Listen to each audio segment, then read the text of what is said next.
জানো সেদিন না এক ফোঁটা রোদ বেরোয়নি, মানে ভগবানের আশীর্বাদ ছিল আমাদের মাথার ওপর, তাই একটুও রোদ ছিল না, আকাশ পুরো মেঘলা ছিল।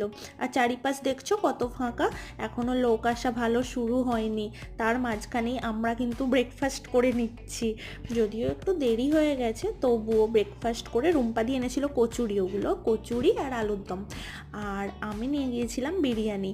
অনেকটা ঘুরলাম, চারিদিক ঘুরে অনেক ছবি তুললাম, ভিডিও তুললাম, দিয়ে তারপর দুপুরের লাঞ্চটা করে নিলাম। বিরিয়ানি আর সাথে জানো একটু পেঁয়াজ ও স্যালাড নিয়ে গিয়েছিলাম, মা দিয়েছিল। সেইটা তো খুব মজা করেছে সবাই সেই নিয়ে। আর পিয়াসা নিয়ে গিয়েছিল চিকেন কষা। দুপুরের লাঞ্চটা এত ভালো হয়েছিল না, ঘুম পাচ্ছিল। যাই হোক, অনেক টাইম বেজে গেছে, মানে 3:30 নাগাদ হয়ে গেছে। আমরা বলছি চল এবার তো বাড়ি ফিরতে হবে। তো আমরা ব্যাগপত্র গুছিয়ে আস্তে আস্তে বাড়ির পথে রওনা হচ্ছি। আচ্ছা, ভিডিওটা এখানেই শেষ করছি, আবার দেখা হবে অন্য কোনো ভিডিও।